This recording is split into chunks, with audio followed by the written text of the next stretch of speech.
the video recording, so I remembered to do the video recording. We're going to bring up my intro, and we're going to start recording here. It's the Mike Tech Show, show number 808. Hello, everybody.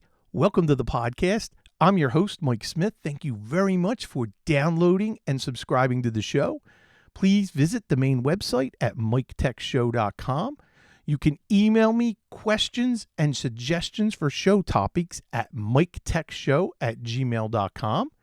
Please visit my YouTube page at youtube.com/MichaelSmithMTS and click subscribe, and you can get the videos for the show.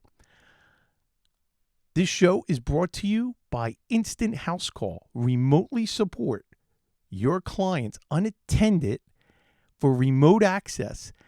If you are an IT pro or an MSP, this is what you need to help your clients and remote in and take care of all of their issues.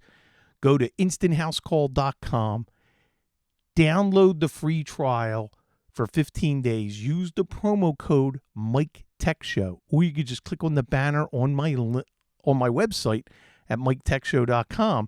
Banner's right on the left-hand side. While you're there, also click on MagnusBox, because they are an incredible online service for backing up your system, whether it be an image backup, file or folder. If you have Office 365 and you need to back it up, this is your answer. They only sell to the channel, and you can become a partner. You can check it out free and give it a test drive and get all the features that paying partners experience, so you can experience it yourself. They're HIPAA compliant, and for anybody listening to the show, if you mention the Mike Tech Show, you will get free white labeling for your company and 50% off the platform fee for your first 3 months. That's MagnusBox. Go to magnusbox.com. And also remember, the holidays, we only got, today is the 16th. We have less than 10 days, and you want to use my Amazon link for all your purchases. Your price stays the same, but a small commission comes back to support the show. And if you don't have a product, anything yet to be able to give a gift, get an Amazon gift card. That's easy. You can get it instantly. Use my link, and that's in the show notes. And remember to bookmark it, and then click on it before you add anything to your cart. And if you can save that link and continue to use it, I really appreciate it. Thank you so much. Tonight's show have a lot to talk about. I'm going to talk about Microsoft multi-factor authentication for a minute, and something I ran into today, and I guess a wish list for something I wish Microsoft would do. Then, how do you bypass paywalls? Now, if you feel like this is not right and you don't want to do it, fine, don't do it. But if you ever hit an article that you want to read that is linked from somewhere, and sometimes I link stuff, but it ends up behind a paywall, that's where they want money for you in order to continue, like the New York Times, Wall Street Journal, Washington Post, just as an example. Well, I'm going to talk about 2 extensions, one for Firefox, one for Chrome, that you can add, and that'll remove that. We're going to talk about the AWS dashboard and the outage. Actually, there was another outage yesterday for AWS. And then listener emails, where we're going to talk about Ventoy, a bootable USB solution, and then to wrap up at the end of the show, a YouTube video on how to remove background noise in Audacity. That's right.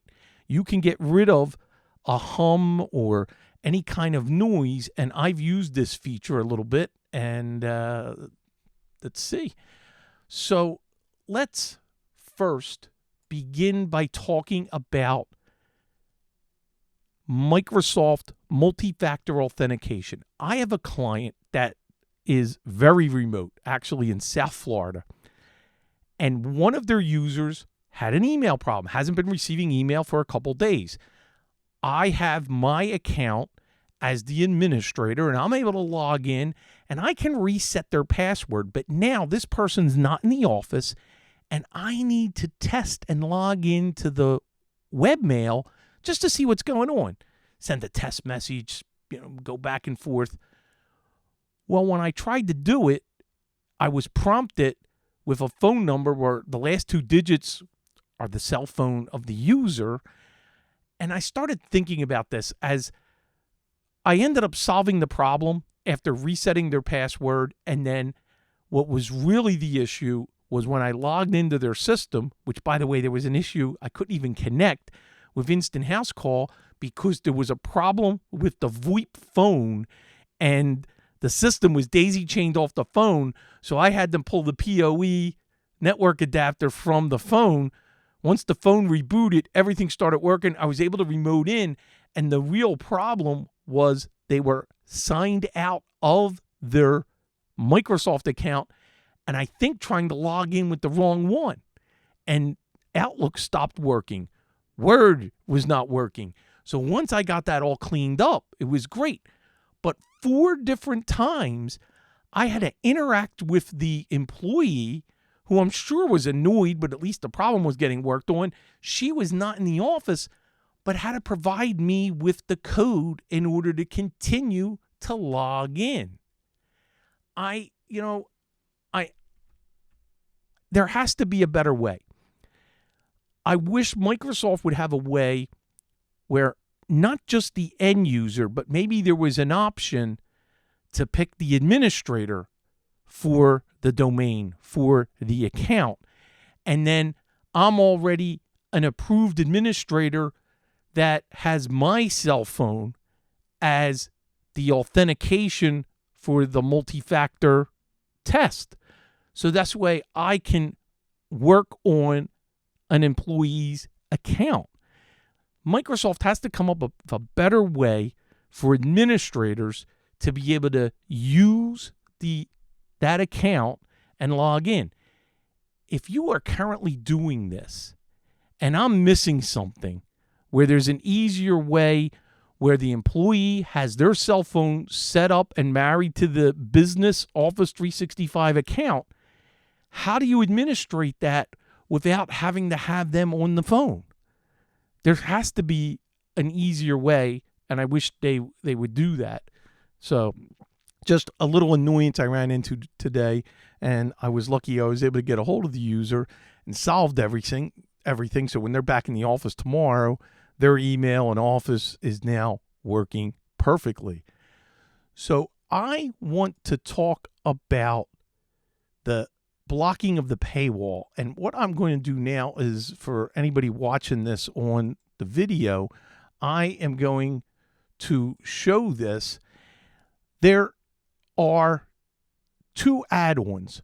One for the Firefox browser, and that's going to be the first link for tonight.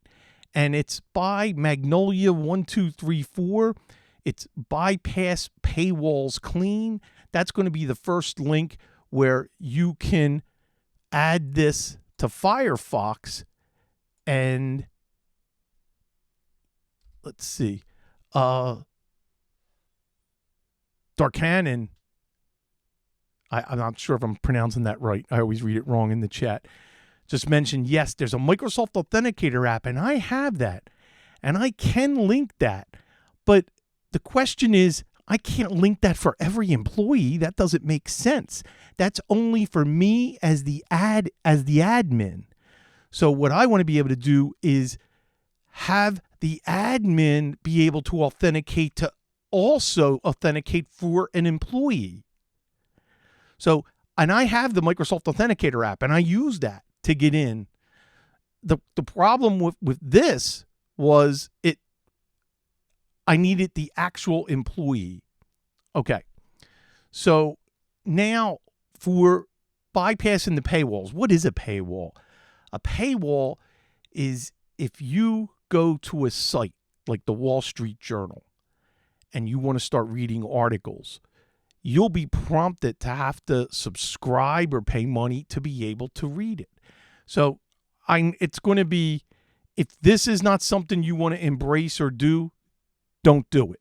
But I just wanted to offer it out there because there were a couple articles that I needed to see. So right now and I started exploring this and testing it. So I'm using this and it's working, and I'm going to demonstrate that in a second. And then the next link is for Chrome, but I noticed something. They don't allow this in the Chrome store. So I'll have a link to the article that will explain how to install this extension for Chrome, where you can download it and manually install it. There's also information here to do it for Microsoft Edge and Brave. So really good article here. And just to test this out, I am going to do New York Times, type it, and there you go. And you can see the New York Times, and I can scroll right through. So for me, I have links to all the newspapers that I want to read. Okay, next topic, AWS. Great site that you need to bookmark because there's lots of services where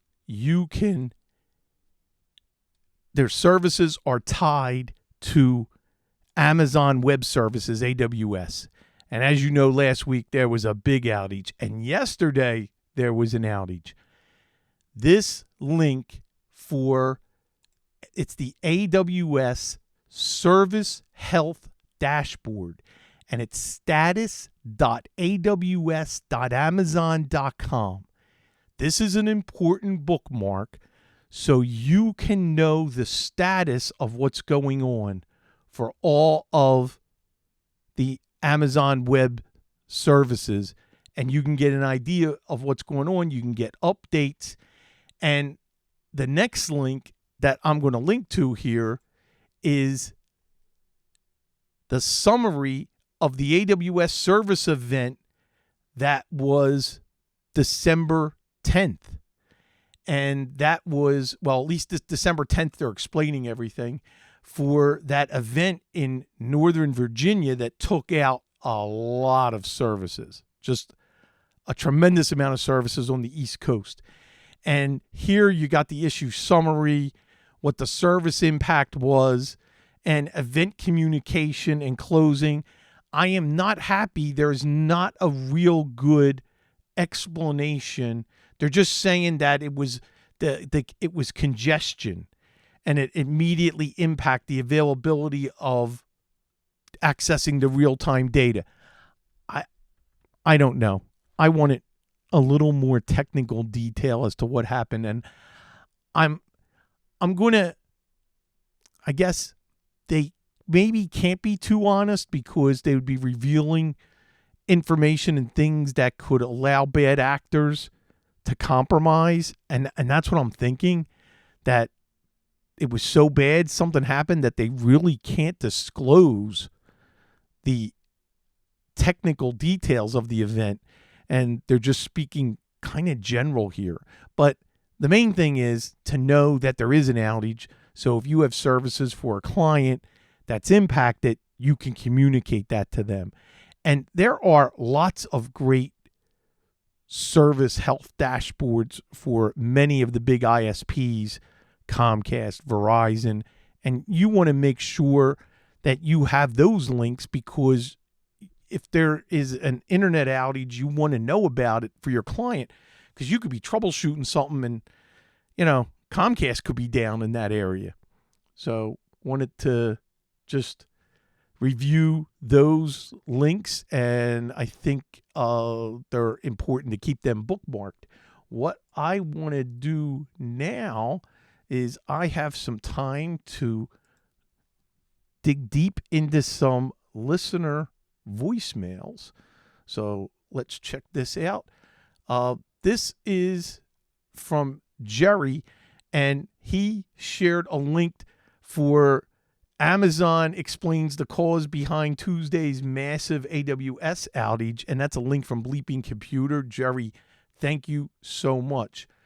This is from Greg, and he's responding to Jack's question on Windows 11 Secure Boot.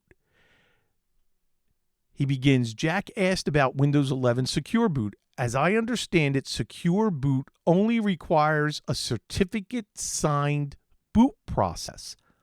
Although I've never enabled Secure Boot on a machine, the free utility below has an option for enabling any ISO to be booted from USB with Secure Boot. The website is Ventoy, VENTOY.net. And I'm going to have that link in the show notes, and you can download and configure the bootable USB. I've heard of Ventoy. I've never used it. I am absolutely going to make one. So if I ever run into any kind of a secure boot that I need to bypass that, I need to boot from a USB. I remember the nightmare of trying to redo one of my older Surface Pros, and you had to go through a horrible little process in order to boot from a USB on the Surface Pro. I had to hold the volume key up and one of the another button while I was booting, and I think if I had a third hand, it would have been easier. I finally got it to boot, and I was able to install Windows 10 from scratch. And it was like a one-time allowable boot that I was able to get in and be able to redo Windows 10. So I remember that a while ago. So thank you very much, Greg, for that link. This is from Nick.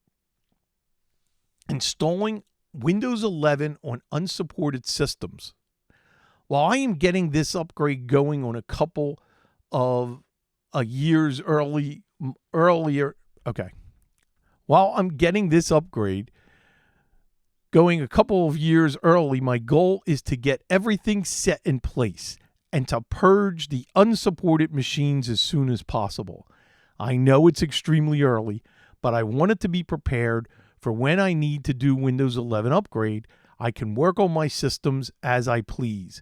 But for the time being, I'm preparing the family machines I maintain for Windows 11 and inventoried what these machines have in terms of the specifications. I'm going to pause right there.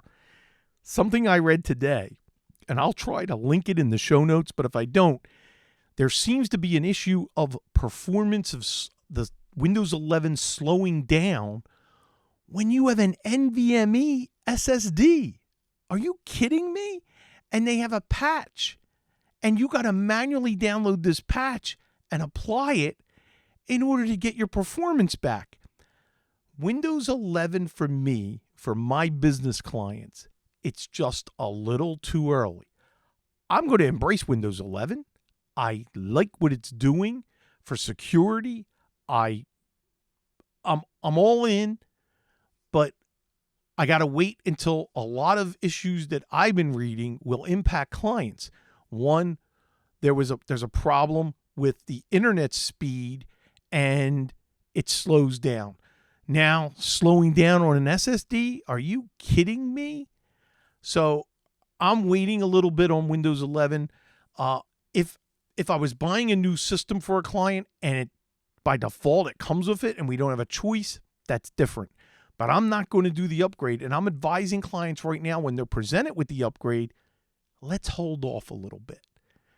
Let's let the fixes and let's let this settle down, all the problems, and then we'll take it on. So Nick continues. The good news is my dad's computer has an i5-9400, so his computer is fine. He also has a 12 gig of RAM, Dell pre-built, And for drives, he has a 256 gig boot SSD and a 1 terabyte storage hard drive. His computer is fine, and I'm not worried about it. However, there are 2 systems that are not supported. I have a ton of systems that are not supported. One of which has a Ryzen 5 2400G with an RX 580, 250 gig boot SSD, 2 terabyte Western Digital black storage hard drive. The other system has a 6th gen Core i5 H series CPU mobile with a GTX 970 4 gig. As I write this, I am upgrading the systems to 21H2, so I cannot get the CPU. I'll reply with it later. For drives, it has 128 gig boot SSD. To me, that is not enough. You should strongly consider upgrading that, cloning it to a bigger hard drive. 128 gig, to me, is not big enough for a bootable drive. This system was purchased without asking me to check the specs. The problem is both of these systems are unsupported and will need to be replaced at some point. I let the owners know early to start thinking about it. And that's what I'm doing. I'm letting a lot of our clients know that, hey, don't worry about it. We still got a couple years, but your systems, they're not going to run Windows 11. And when we have to, and when we need to, because Windows 10 is coming off of support, probably that year before, we will have a massive system upgrades where we'll have to get all new hardware. So we'll be extremely busy for that. He continues, however, there is a machine my family has had in storage for years and barely used. We did a Win 10 upgrade on it to get past the 2023 end of life date for Windows 8.1. It has an A10 4655M and 1 terabyte spinning drive, 8 gig of RAM, and was released when Haswell came out. So HP used DDR3L on both Intel, Haswell, and AMD. And we'll make it long term. I'm thinking about sunsetting it and not bothering to replace it unless they ask about it. That's actually a very good idea. While I'm shooting for a 2023-2024 replacement window, as I like to stay 1 to 2 years ahead of Microsoft's end-of-life schedule to get around application support issues. What are the odds these systems will have an issue if I have to upgrade it with unsupported hardware? I don't know, and that's a great question that you're going to have to think about, where what's happening with the software, and can we still continue to run it on Windows 10 as developers continue to upgrade and they want to take advantage of Windows 11? So hopefully some of the updates for new software, it's going to be backward compatible as long as Windows 10 is not end of life. So my clients tend to wait, like Windows 7, to the last minute. That couple months before end of life, we were crushed with going to Windows 10. And Windows 10 was already a mature product by then. And that's what's going to happen with Windows 11. Next year, Windows 11 is going to be fine to roll out. It's going to be stable. They got the kinks worked out.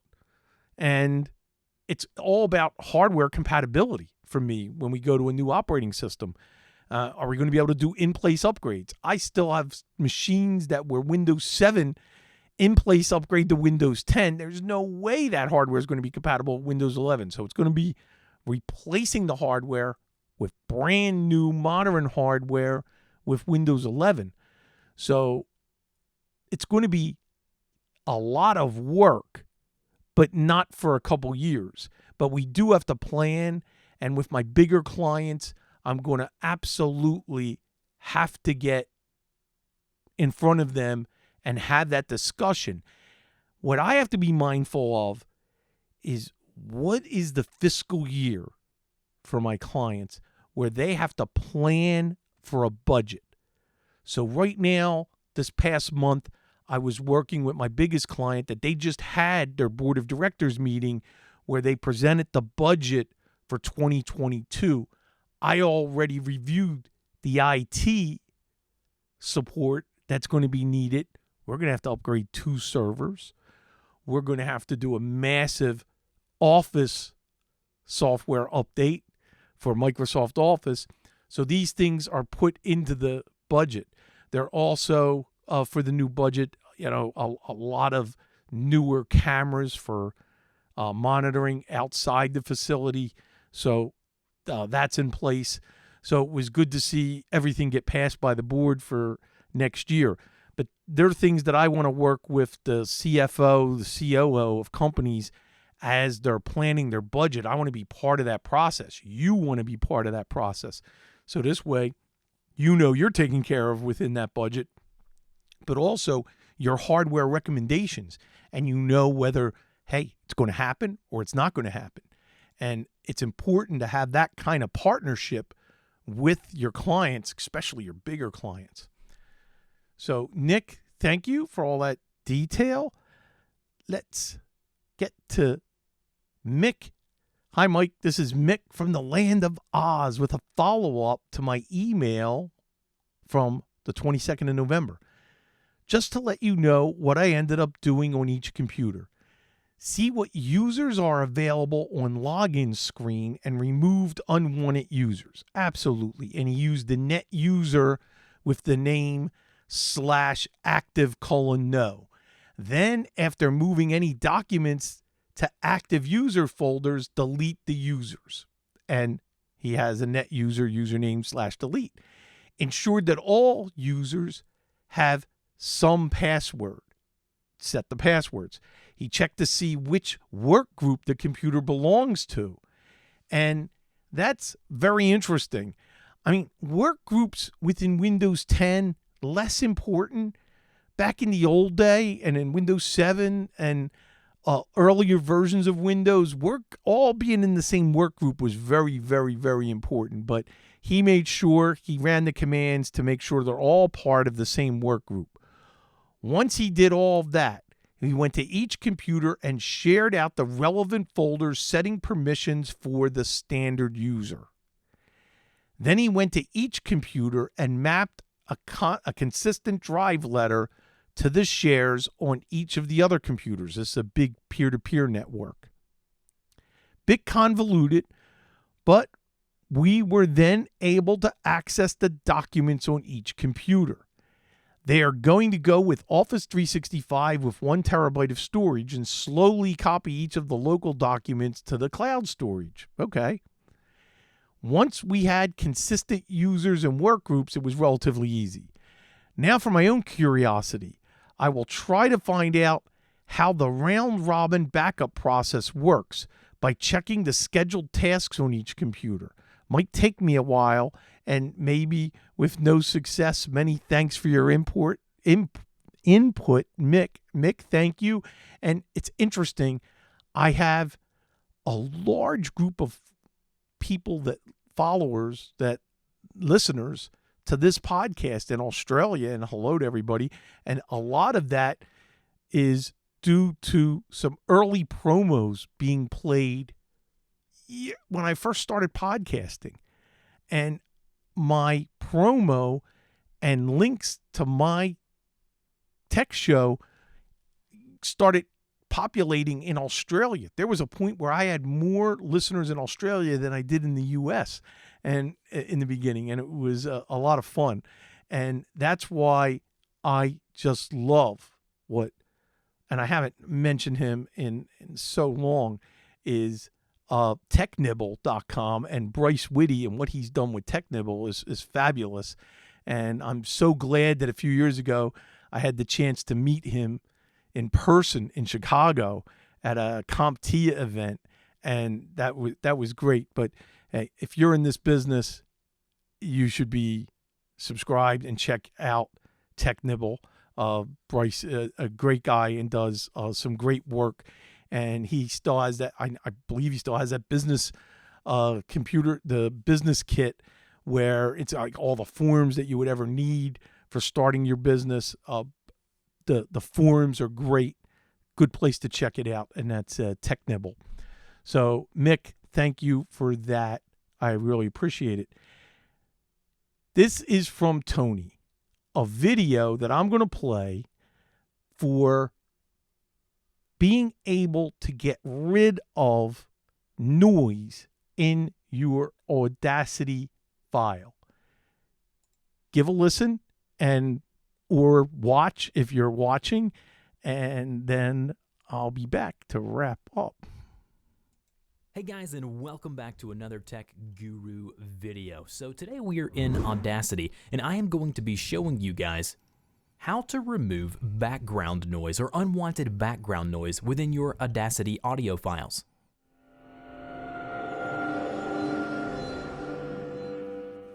So I purposefully left a little silence there so we can kind of select what we need to select in the audio file. And as you can see, we're in Audacity here on the screen. And as you can see, I'm recording audio right now as we speak. Now, in order for us to remove background noise, we got to select the noise that we want to remove. So we have to select the unwanted noise. So I'm going to go ahead and stop the recording now. And then if we go back over here in the timeline and we look right here, we have a little blank area. Now, I am in a studio where there are it's not that much background noise, but let's just say there is a bunch of background noise right here. Now, you want that background noise to be removed from within the whole project, so not just this area here. So what you're going to want to do is select the unwanted audio right here. So select the unwanted noise right here, and then go up to where you see Effect, and then go all the way down until you see Noise Reduction. Now, under Noise Reduction, you're going to see these two steps here. Now, under Step 1, you're going to see something that says Get Noise Profile. Now, that's going to be the button that we're going to want to press. But before we do that, we want to look at Step 2 down here. Now, Noise Reduction in decibels right here. So if you want it to be reduced all the way, go all the way down to 0.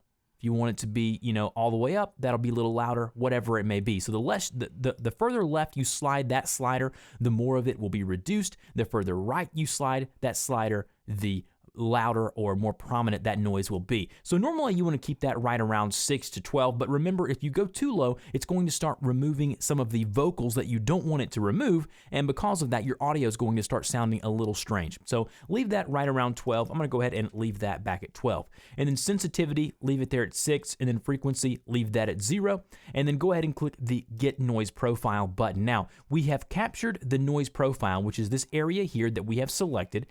All right, and the next thing you're going to want to do is select the whole audio file. So go ahead and hit Command or Control A on your keyboard, or go up to Edit and then go down to where you see Select All, okay? So once we've selected all of our audio, by doing that, we then want to go back up to Effect, and then the first thing we're going to see is something that says Repeat Noise Reduction. Go ahead and click on that, Repeat Noise Reduction. That will take that noise that you've selected and remove it to the degree that you've chosen to remove it, and that way that background noise will no longer be in your audio. So now if we play that audio back, so I purposefully left a little silence there so we can kind of select.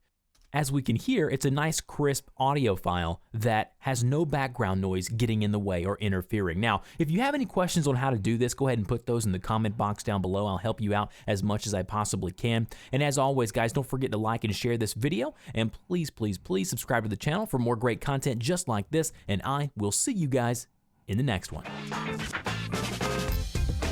All right. That was very good. I will have that link in the show notes, and how to remove background noise in Audacity. That was a nice, crisp, short video. I know he was doing it on a Mac, but those commands still work within Windows. It was an older version. That's okay. The concept is there. The commands are still there, and you would be able to process that. I thought that was important because I've done that, and and the reason why it prompted this discussion is here in Pennsylvania, I have this little bit, there's a little bit on my end of extra noise that's happening that you're not hearing and nobody's complaining about, but it's bothering me. So it's one of those steps that I think I'm going to take on the video before I post it up, especially like this show tonight. That is it for tonight's show. I think I got to everything that I wanted to cover, and I want to thank everybody for downloading and staying subscribed.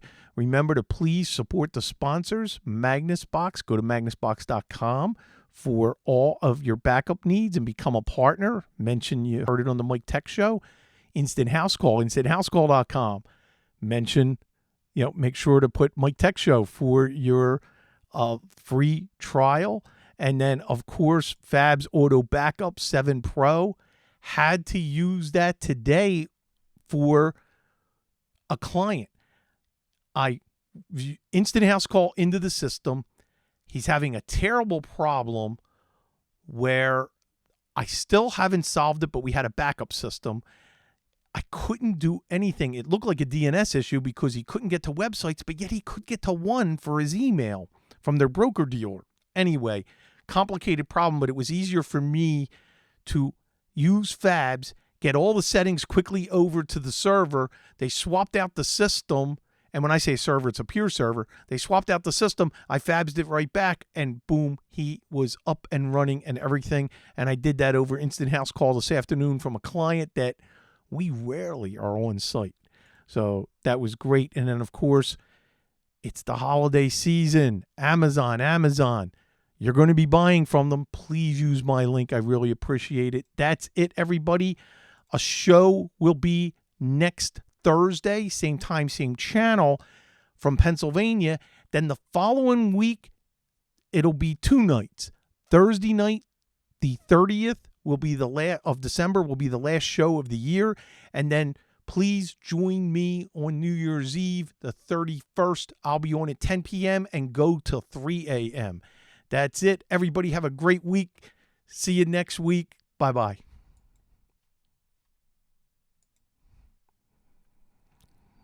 Yes, hold on. I have a lot to do here.